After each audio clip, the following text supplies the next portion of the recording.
There's an exciting air of excitement going on right now in the entrepreneurial world. All around the globe, people are getting more and more excited for the upcoming year, 2025, and everything that it holds in store for us. Today, I wanted to hop on here just for a few minutes and talk to you about something that is so important that many people don't understand, that this is why they have failed in the past and why they will continue to fail in the future. It's all about mindset and what you believe. I love this.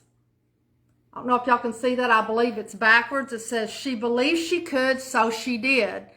Have y'all heard that saying before? If you believe you can and believe you can't, either way, you're correct.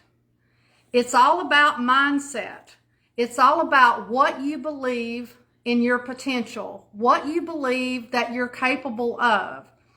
You know, many times people don't have a support system in place for them to go after their dreams. And when that happens, y'all, I know. I have been there, done that, got the t-shirt for that for years and years and years.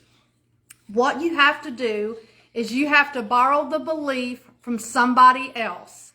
And for years, I spent my time in personal development tools such as cassettes, CDs later, and now we have all of the wonderful things online.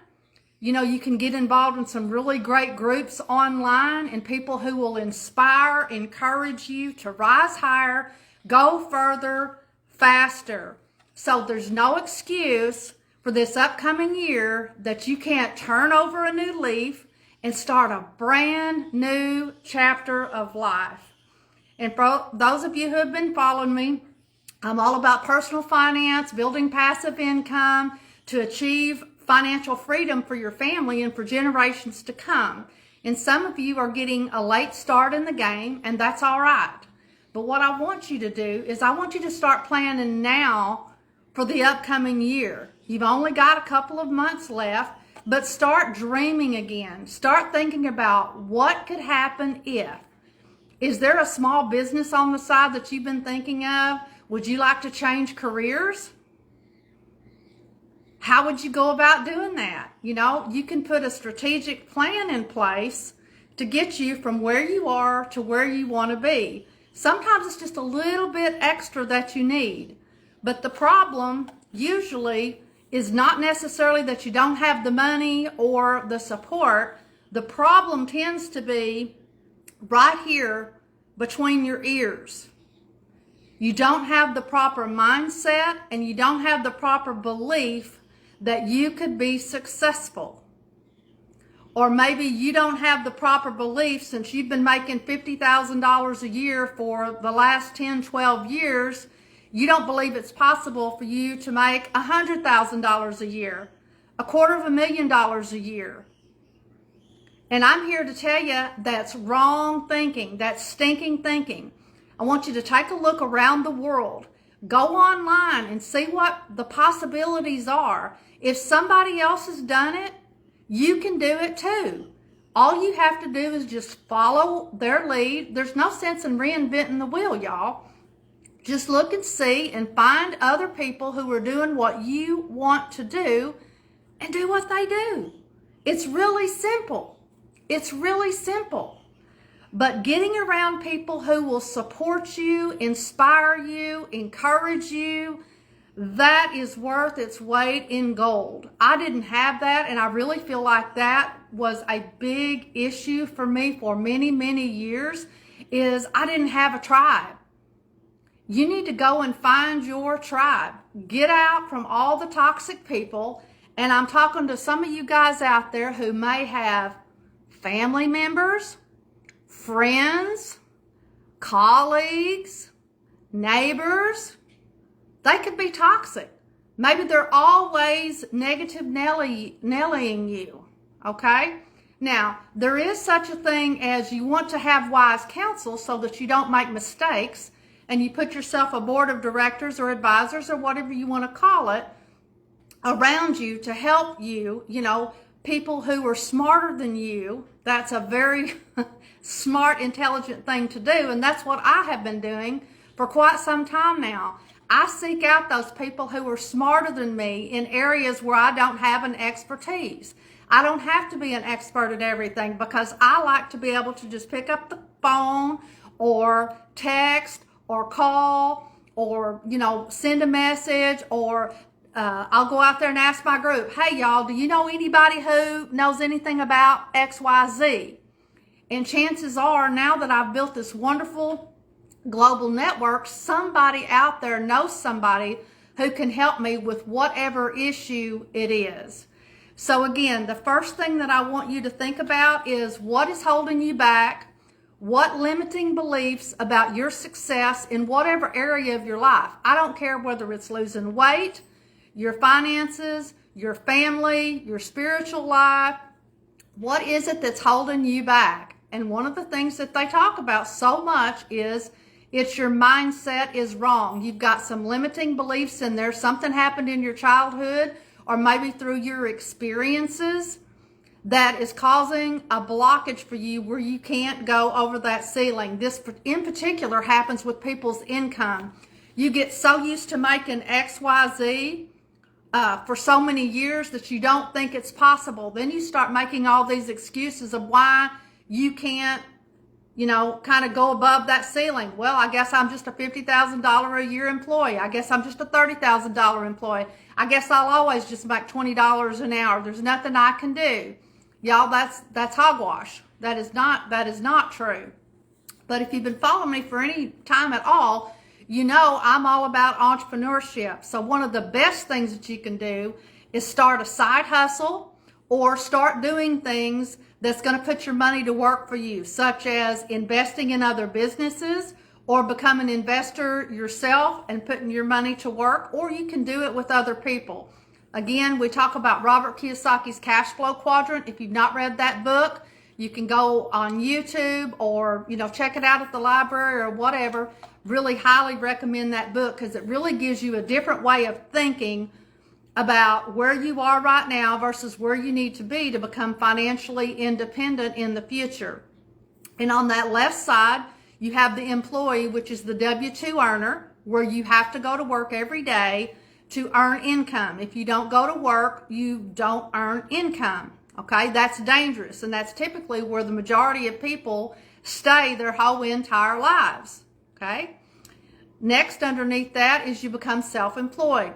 Lots of people have the dream of owning and operating their own business. The problem with that is typically what happens if you're not careful is all you've done is created another job.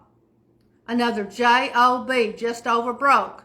Because if you're not there running your business every single day, your business don't run without you because you've not set up systems and things in place so that you could run it more like a franchise. You could back off with your time, or you could sell it to another person, another investor, or your employees could just run it without you.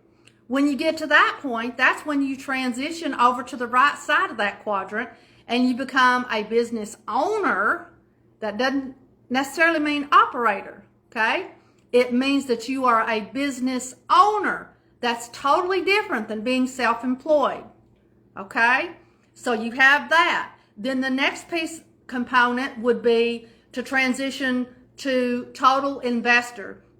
That's where you've got your money working so hard for you that one day your money's working so hard that you no longer have to work hard for your money. And if those of you out there, if you are a business owner or you've got some extra side hustle cash coming in, maybe you're a contractor, some of those things, I really encourage you, quit spending all that money and start putting that money to work so that you can build multiple streams of passive income. All those little streams of income add up over time. They really, really do. So that when you want to sit back and take some time off, if some of you are like me, you're a workaholic, you're probably going to work for the rest of your life. The good news is you get to work doing what you want to do, not because you have to go to work to pay your bills. I don't have to worry about that anymore, and it's a beautiful feeling because now I work because it's a passion. I work because it's something that I really, really love, and I get to pick and choose who I do business with. Now that, my friends, is awesome. How many of y'all out there have had to work with people that you can't stand. I can't imagine working 40, 50, 60 hours a week with bosses that you can't stand or coworkers. To me, that would be like, running your fingernails down a chalkboard. How awful would that be? Well, if you put your money to work for you, dress them up in overalls, put them to work for you, you're going to have choices. And y'all, that's what money does. That's what financial freedom does. It gives you more options in life. And who doesn't want more options in life? So, for the next little bit, this is mid-November. You've got mid-November to December to come up with a game plan on how your year is going to be different from last year. Just think of it as another chapter in your life. What went good? What went bad? What should you have done different? Or maybe you didn't do anything at all, but you've decided that you want to jump on the bandwagon and you want to make some changes in 2025 and start building some passive income. And remember, passive income is money while you sleep. And I know there's a lot of frauds out there and scams and all of that stuff, but there's actually lots of wonderful opportunities out there as well that you can put your money in and let it go to work for you 24/7. And that is the best, especially when it is secured by an asset of some sort and not some fly-by-the-night, pie-in-the-sky scam that somebody's trying to promote to you. So anyways, I'm going to hop off here. Again, just to recap, usually what's preventing you from reaching high success levels in whatever area of your life that it might be is between your ears because you have a bad mindset, a poor mindset. So you really need to study that and figure out what's been holding you back. Next, for your finances, you need to put a game plan in place. Whether it's just a few hours a week that you can dedicate towards your financial freedom, whatever that might be. Y'all, it don't take a lot. I only spend a couple of hours a month working on my money because now I've got my money working so hard for me, that I no longer have to hardly work for my money. So I want that for you guys too. Feel free at any time to reach out if you wanted just a sounding board or something like that to talk about these ideas. Again, I'm also open for business ideas. So anybody out there, if y'all got any projects or anything that need funding, by all means, send them to me. I'm open for anything, as long as it's legal, obviously, right? All right, y'all have a fabulous day. This is Nancy Gaskins, sowing seeds of hope and financial opportunity in communities around the globe.